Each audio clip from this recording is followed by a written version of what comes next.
ထွားရဲ့ကြက်ချန်နေရလေကြက်ကလေးတကောင်ပျောက်နေတယ်မေတွေးမိလား ဟဲ့မတွေ့ပြီဘူးသားရဲ့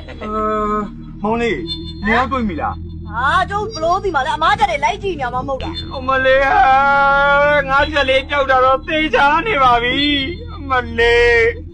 ဘယ်ကလေးကကြီးတရောင်းသားတွေကများငါကြက်လေးကိုခိုးသွားလဲမသိပါဘူးဟဲ့အခုချိန်တော့ဆိုရင်လေသူတို့တွေငါကြက်လေးကိုစားနေတော့ပြီမလေးငါကြက်လေးကိုစားနေရတယ်အပင်းပြစ်ပါစေဟာမလေး အာပါပြီအားလာလိုက်တာအကိုကြီးရဲ့ ဆက်စားလို့မှဖြစ်ပါမလားကွာ စားစားမှာကျွန်တော်သားချင်ကကျွန်တော်ကြက်ပါ ဟုတ်ပါတယ်ကိုကြီး အပင်းနဲ့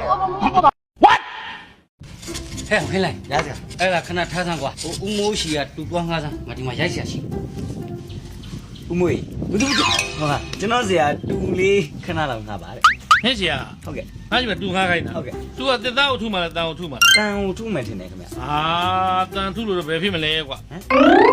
ငါတူပွန့်ပဲ့ကုန်မှာဘောကွာမင်းဘယ်ဖြစ်မလဲနှမျိုးဆရာကြီး အဲ့ဆိုရင်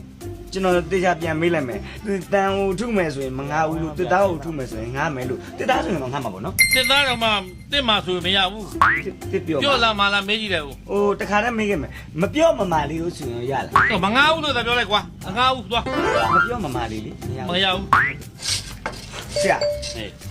မရဘူးလေ ဘာဖြစ်လို့ ဟိုဦးမွတ်ပြောတယ်ဆရာတန်ရိုက်လို့ရှိရင်လည်းသူ့တူပဲ့မှာဆိုပြီးမငားနိုင်ဘူးတဲ့ အာမတူလေးငါခိုင်းတာများကစီနဲ့လို့ကွာ